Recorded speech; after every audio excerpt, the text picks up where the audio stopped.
Have you ever pictured those massive Wall Street block trades?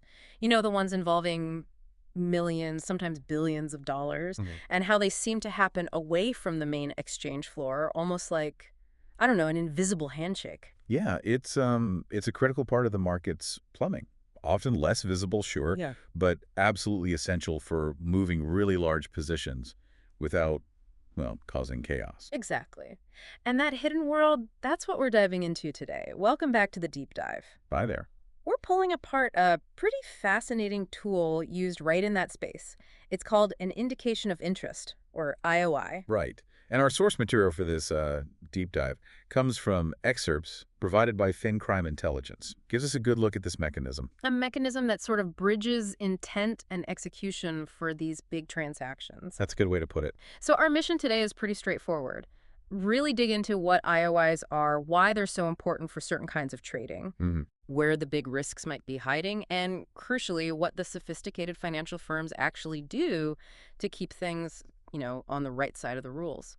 Exactly. And think of this deep dive as your way to get up to speed quickly, get well informed on this specific, pretty high stakes corner of the financial markets and the regulatory challenges that come with it. Okay, let's unpack this then. So at its most basic level, what is an indication of interest? Okay, so simply put, an IOI is a non-binding expression, someone's interest in buying or selling a security. The absolute core idea here is non-binding. Non-binding. Yep. It's not a firm offer. It's definitely not a limit order like you'd place on an exchange. Okay, so it's not a commitment. It's more like tentatively raising your hand. How does that fit into the actual process of making a trade? Precisely. It sits right in the pre-trade negotiation phase. Its whole purpose is to gauge market interest, to sort of feel out potential liquidity before you actually commit capital and place a firm order. Wow. Traders and brokers use them constantly. It's how they signal potential interest to counterparties they think might be interested. It's really about exploring the possibility of a trade.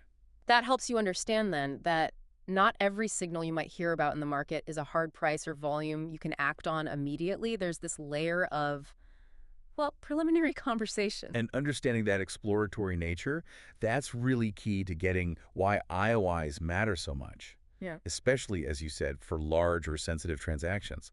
They are the mechanism for feeling out the market, but discreetly. Discreetly. Okay, so it's about not showing your full hand to everyone right away. Why is that so critical in finance? Oh, it's critical because showing a huge order publicly can just kill your price. It can drastically move the market against you before you even trade. Right. Think about it.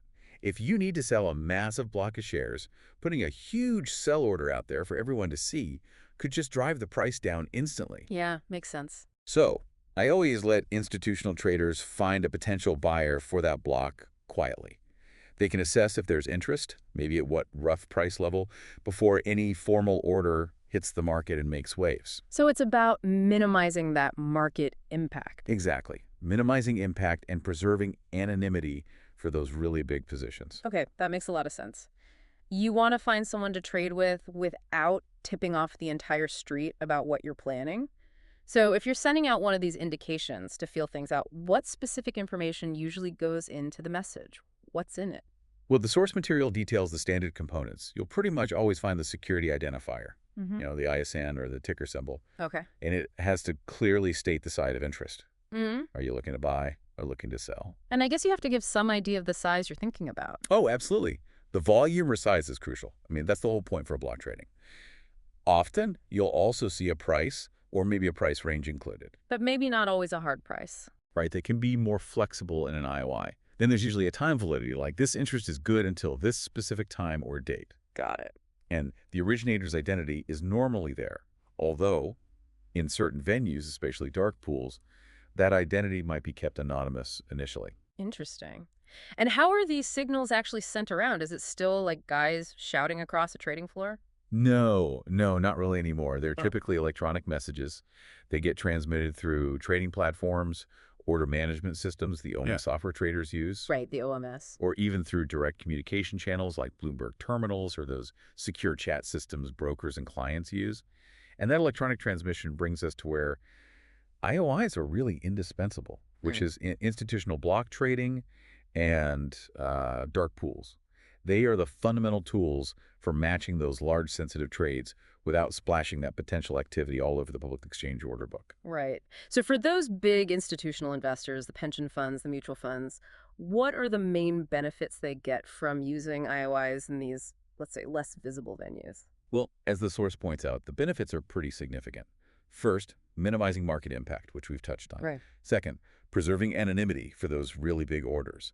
And third, they help facilitate the negotiation of complex or maybe customized trades, things that don't quite fit the standard exchange protocols. So it really enables efficient, large-scale trading, but off the public radar. That's the idea. And this is a key contrast with traditional exchanges, where pre-trade transparency is generally much higher. IOIs are essential in over-the-counter OTC trading and alternative trading systems, ATSs. ATSs, those are like private exchanges, right? Essentially, yeah. Private trading venues designed specifically for this kind of institutional activity where the regulatory landscape for transparency is just different. Now, here's where that invisible handshake we talked about can get, well, tricky, because IOIs are non-binding, and they are used in these less transparent environments. They carry significant risks. And you can bet regulators globally pay very close attention. Okay, so what are the main dangers? What are the risks, the source flags that really worry regulators? The primary concerns really stem from the potential for misuse. First, there's what we can call transparency risk, meaning using IOIs deceptively, maybe misrepresenting them as if they were firm executable orders when they're not, or just issuing them to try and manipulate market sentiment, create some artificial buzz. Ah, like using them as bait to lure other traders in? Potentially, yes. Then another big one is selective disclosure. Okay. That's sending IOIs only to a small group of, say, favored clients, essentially giving them privileged information about potential trading opportunities that others aren't getting. Unequal access. I see. And perhaps the most serious risk is issuing IOIs based on material, non-public information, MMPI. That's just plain insider trading. Using private, market-moving info to signal your trading interest is obviously a major violation. Wow. Okay, so the very tool designed for quiet efficiency can easily be twisted into something pretty problematic. What specific rules are actually in place to police this? The source mentions some key regulations. In the U.S., you have FINRA Rule 210, which specifically addresses IOIs. It demands they be truthful and not misleading. Makes sense. And of course, the SEC's broader anti-manipulation rules apply too. Over in Europe, the big one is the Market Abuse Regulation, or MAR. That's the framework prohibiting market manipulation and the unlawful disclosure of inside information. And that absolutely covers the misuse of IOIs. And this is really why you should care about this stuff. These regulations are fundamental for ensuring fair play. They're the guardrails trying to prevent these powerful, often private tools from being used to cheat or disadvantage others in the market. Now, the source material also points to some specific red flags, like patterns of behavior involving IOIs that should immediately make compliance officers sit up and take notice. What kind of activity sets off those alarms? Yeah, think of these as the telltale signs of potential abuse. One major red flag is the frequent issuance of IOIs with very little or maybe no follow-through trades. Yeah. If someone is constantly signaling they might want to buy or sell a huge block, but they never actually seem to do it, well, it could be an attempt to mislead others about market depth or direction. Sort of like crime wolf, but with potential price implications. Exactly. Or maybe just trying to gauge reactions without any genuine intent to trade. Another key red flag, issuing IOIs just before some price-sensitive news breaks, or right before a known market event. That smells like inside info. It strongly suggests the IOI might be based on non-public information, yes. What about signaling one thing with the IOI, say, I want to buy, but then doing the complete opposite with your actual trades? Oh, that's a huge one. IOIs that are in stark contradiction to subsequent trade execution, signaling massive buy interest publicly or semi-publicly via IOIs, and then turning around and being a huge seller. Highly suspicious, very manipulative potential. I can see why. Also, IOIs being issued by employees without the required pre-trade approval from within the firm. That points to a breakdown in internal controls. And finally, the repeated use of IOIs specifically targeting thinly traded securities, where even a small indication might nudge prices. That's a classic manipulation technique. Those patterns really do sound like someone's deliberately trying to game the system or maybe acting on information they really shouldn't have. Absolutely.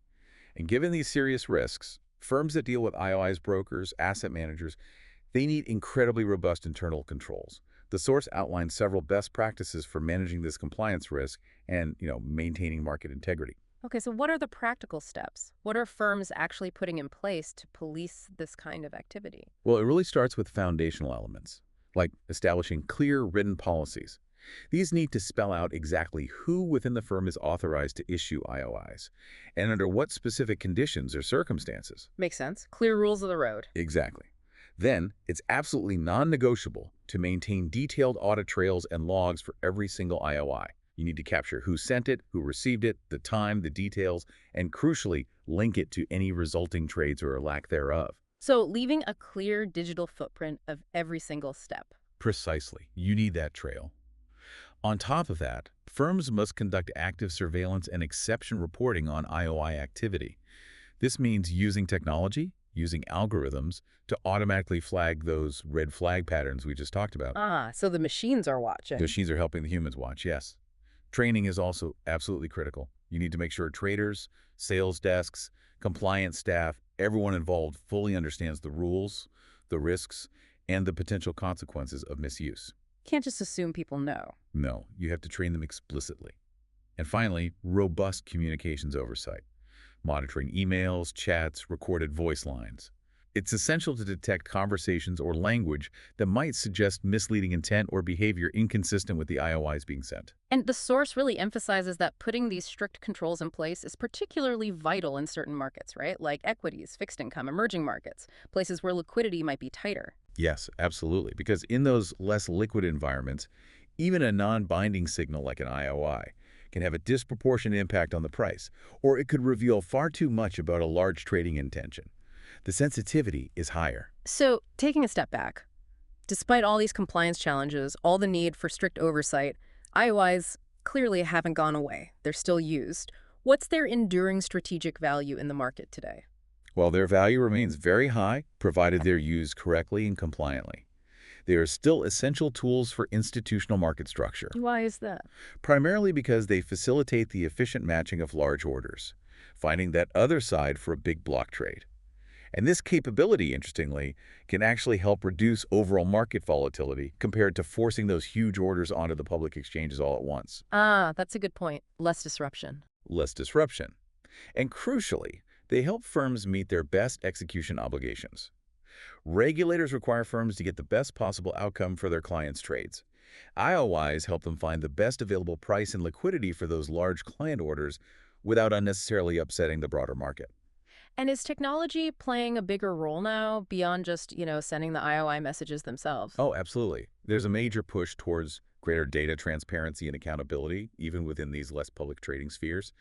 Firms are increasingly adopting quite sophisticated technology. For what exactly? Well, not just for compliance monitoring, but also to analyze IOI effectiveness. Mm. Seeing which signals actually lead to trades, understanding usage trends across different desks or clients, and making sure that the signals being sent out are genuinely aligned with actual trading strategies and eventual outcomes. Using data to check if the IOIs are adding value. Okay, so wrapping this up then. We've learned that these indications of interest, IOIs, are pretty powerful non-binding tools. They're critical for institutional trading, especially in that world of big block trades and dark pools. They allow participants to discreetly gauge interest for large positions, which helps minimize market impact and preserve anonymity. Essential functions. But that very discretion creates inherent risks. We talked about the potential for misleading the market, for providing unfair selective access to information, or even facilitating insider trading. Right, and that's why they're so heavily scrutinized by regulators, FINA, the SEC in the U.S., under the EU's market abuse regulation.